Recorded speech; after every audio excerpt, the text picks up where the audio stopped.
Hello everyone, Spectrum Train here, hopefully your favorite reviewer.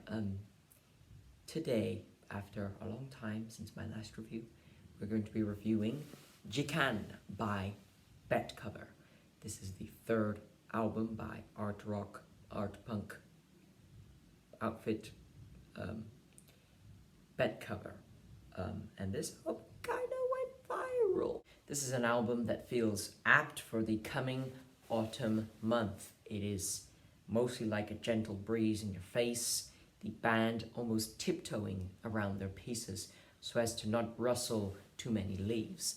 And this is the idea, this is the deck of cards that they play the entire album. The majority of this album is just so calm, mellow, sentimental in most ways.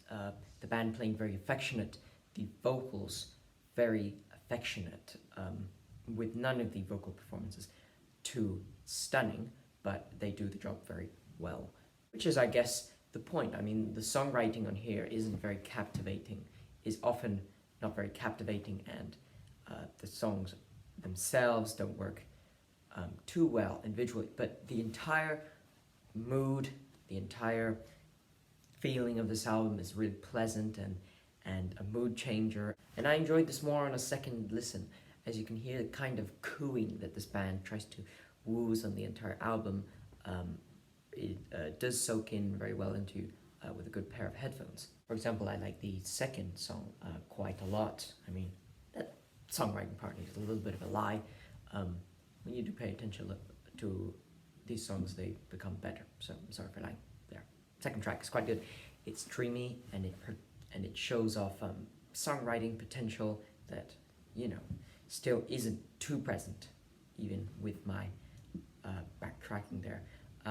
It progresses in a way that I think shows that this band kind of really decided how to start and end and continue the song. Yeah, the band seems clear on what they wanted to do on this album in terms of that moody and very chill aspect.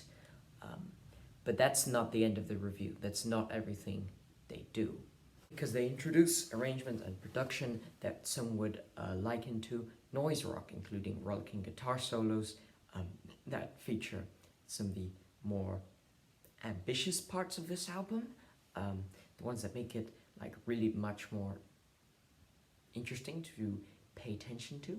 This is yeah, it's interesting, noise rock production into the quiet dynamics of this album, but at some points it sounds quite awkward, like the band is kind of confused on what they want to do with these introductions. Like the sixth track has these noisy beats that come in, kind of whiplash inducing. So experimentation with ambience and noise, really welcome for me. I wish it could have been mastered more loudly and made brasher. Of course, I never review the album I want to hear instead of the album that is given to me, but I do think that this would make the loud parts more impactful, as a loud part should be. And those parts with noise and ambience and reverb might have been mastered like that because the band might have wanted to do that to complement the quiet dynamics. I just don't think, in my opinion, it works that well, and the band does show off other genre mixing experiments as well. There is a bossa nova part at the end of a piano, which is one of the tracks on this thing, or an energetic ska build up at the very end of the album. So the genre experimentations and mixing turn out to be what you can really talk about in this very out of the very long sort of passages of a very calm and sentimental and affectionate, as I've mentioned, and not repeat words, art rock.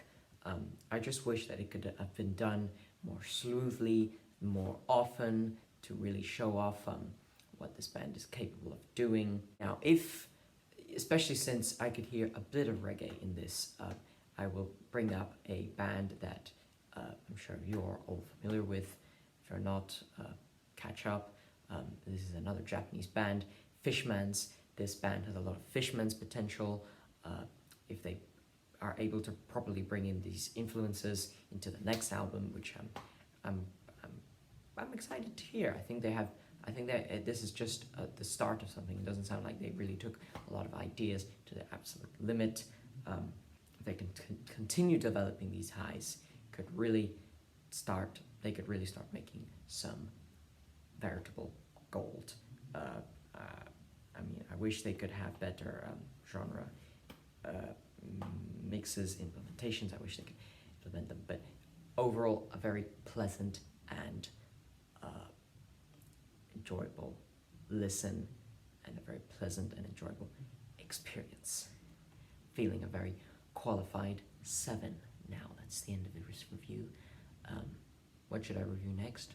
Do you agree with what I said? Thank you for reading, contemplating, listening to this review. I'm Spectre Train. I'm Spectre Train.